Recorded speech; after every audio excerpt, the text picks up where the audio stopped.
ቆላስያስ ከተማ ፊሊሞና ቢይዞና ቢከሰው የአናሲሞስ ጥፋት ሞት ነው የሚያስፈርደው። በዚህ ሮማውያን ለጌቶቹ የሚሰጡት መብት በባሪያው ላይ የህይወቱ ላይ የመግደልና የማኖር መብቱን ትቷል። ገንዘቡን አውጥቷል፣ ጉልበቱን ሰውቷል፣ ጊዜውን ሰውቷል። በቆላስያስ ከተማ ያለች የክርስቶስ ቤተክርስቲያን ስትተከል የተተከለችው እነ ፊሊሞና ሳሎን ቤት ነው። ለሃያው አንዴ ለቸርቿ አንዴ ደግሞ ቤቱ ለሰጠው ሰውዬ ደብዳቤ ተደፈ ያዛል። ሐዋርያዊ መብቱን ይጠቀማል። እዚህ ጋር አይጠቀምም። አሁን አይደለም አላጠፋም፣ አይደለም አልበደለም፣ አይደለም በድሏል፣ አጥፍቷል። በክርስቶስ የተገኘው መብት ግን ይቅር ልትለውና የበደለውን በደል ካለ ልትተውለት ያስገድድሃል። ፊሊሞና ላይ እንሂድና አንድ ምዕራፍ ነው ያለው። በጌታ በኢየሱስ ክርስቶስ ስም እንደዚህ ይላል። ስለዚህ ማድረግ የሚገባህን እንድታደርግ አዝ ዘንድ በክርስቶስ ድፍረት ቢኖረኝም በፍቅር እለምንሃለሁ። እንግዲህ ሽማግሌና አሁን ደግሞ የክርስቶስ ኢየሱስ እስረኛ የሆነው እኔ ጳውሎስ በእስር እያለሁ ስለወለድኩት ልጄ ስለ አናሲሞስ እለምንሃለሁ። አስቀድሞ የሚጠቅም አልነበረም፣ አሁን ግን ለአንተም ሆነ ለእኔ የሚጠቅም ሰው ሆነዋል። ፊሊሞና ምዕራፍ 1 ላይ ያለ የእግዚአብሔር ቃል ክፍል ነው ያነበብኩት። በመጽሐፍ ቅዱሳችን ላይ በአዲስ ኪዳን ላይ ወንድማችን ሐዋርያው ቅዱስ ጳውሎስ ከጻፋቸው መልእክቶች መካከል አንዱ ይሄ ራሱ ነው እና ለግለሰብ በአዲስ ኪዳናችን ላይ ለግለሰብ ከተጻፉ መልእክቶች መካከል አንዱ ነው። ይሄም ፊሊሞና የሚለውም በቆላስያስ ከተማ ለሚኖር በቤቱ ደግሞ የቆላስያስ ቤተክርስቲያን እንድትተከል ምክንያት የነበረ አፍቢያ የምትባል ሚስትና አክርጳ የሚባል ልጅ ያለው ፊሊሞና የሚባል ባሪያ አሳዳሪ እና ለዚህ ሰውዬ የተጻፈ ደብዳቤ ነው። ቤቱ ቤተክርስቲያን ተተከለች።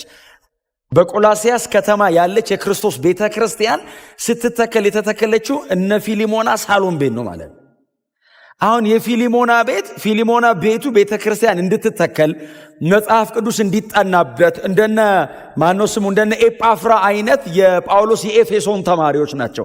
እነ ኤጳፍራ ምናምን ጳውሎስ ኤፌሶን ያስተማራቸው በጳውሎስ አገልግሎት በኤፌሶን ወደ ጌታ የመጣው ወንድም ነውና የጳውሎስ ተማሪ ነው። ጥሪ ያለው ሰው ነው። በጣም ጠንካራ የወንጌል ሰባኪ ነውና እሱ እንዲያስተምርበትና እንዲያገለግልበት ቤቱን ፈቀደ ፊሊሞና እና እሱ ቤት ቸርቿ ስትተከል በእውነት ነው የምላችሁ፣ እኔ እርግጠኛ ሆኜ የምነግራችሁ እሱ ቤት ቤተክርስቲያን ውስጥ ስትተከል በእኔ ቤት በተተከለች ቤተክርስቲያን ምክንያት የቆላስያስ ደብዳቤ ይጻፋል ብሎ አያውቅም። በእኔ ቤት በተተከለች ቤተክርስቲያን ምክንያት ለእኔ ለግለሰቡ ደግሞ ከመጽሐፍ ቅዱስ 66 መጽሐፎች መካከል አንዱ በእኔ ስም ተሰይሞ ይጻፋል ብሎ አያውቅም። ይሄ ሰውዬ እንዲሁ በደግነት ጌታን ከመውደድ የተነሳ ለቅዱሳን ከነበረው ፍቅር የተነሳ በጌታ ላይ ከነበረው እምነት የተነሳ ነው ለአገልግሎቱ በሩን የከፈተው፣ ቤቱን የከፈተው። መብቱን ትቷል፣ ገንዘቡን አውጥቷል፣ ጉልበቱን ሰውቷል፣ ጊዜውን ሰውቷል፣ የፋሚሊ ታይሙን ይሰዋል። ፊሊሞና ቤቱን አስቡት እንግዲህ በሳምንት 7 ቀን ሰው አለ። እነ ፊሊሞና ቤት የተጋገረ እንጀራ ቅዱሳን በሙሉ ነው የሚበሉት። እውነቴን አሁን እሱ እኮ ስለማይጻፍ አሁን ይህንን ዲቴል ጳውሎስ ቢጽፍ መጽሐፍ ቅዱሱን የሚያክል ቮሊዩም ነው የሚጻፈው ለፊሊሞና ቤት። ጳውሎስ ዋና ነገር ብቻ ስለጻፈ እንጂ ፊሊሞና ያልሰዋው፣ ፊሊሞና ያልከፈለው፣ ፊሊሞና ያላደረገው እግዚአብሔር ፊሊሞናን ለግሉ አይደለም የጠየቀው፣ ቤተሰቡን ጠየቀው፣ ፕራይቬት ታይሙን ጠየቀው፣ የግል ጉዳዮቹን ጠየቀው። የፊሊሞና የሆነ በሙሉ ለክርስቶስ ቤተክርስቲያን መስዋዕት ሆኖ ቀርቧል። ለዛ ነው ጳውሎስ አንዳንድ ነገር ለማዘዝ መብት ቢኖረኝም ግን እለምንሃለሁ ይለዋል። ለምን? ኦልሬዲ ዋጋ እየከፈልክ ነው።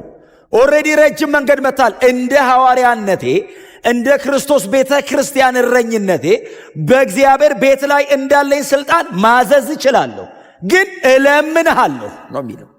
ለምንድን ነው የሚለምነው? አያዝም እንዴ ጳውሎስ? ሂዱና የቆሮንቶስን ቸርች አንብቡ። ምዕራፍ 4 ምዕራፍ 5 አንደኛ ቆሮንቶስ አዛለሁ፣ ለሰይጣን አሳልፌ እሰጣለሁ። እንደዚህ ያዛል። ሐዋርያዊ መብቱን ይጠቀማል። እዚህ ጋር አይጠቀምም። በፍቅር ነው። ለምን? የፊሊሞና ህይወት፣ የፊሊሞና አቋም፣ የፊሊሞና ዋጋ መክፈል ጳውሎስን እንደዚህ ረጅም ርቀት እንዲሄድ ያደርገዋል። እና ባሪያ አሳዳሪ ነው የሰውዬ። ቆላስያስ ከተማ ካሉ ሰዎች ማለት አንዱ ነው። አይ ቲንክ ጥሩ ቤት አለው፣ ደህና ቤት ይኖረዋል። ቤተ ክርስቲያን እሱ ቤት ያለችው። ቁጥራቸው በጣም ትልቅ የሚባል ቁጥር አይደለም። አይ ቲንክ 20 አካባቢ እንደነበሩ አንዴ ሳጠና ይቻለሁ። 19 20 ናቸው መሰለኝ።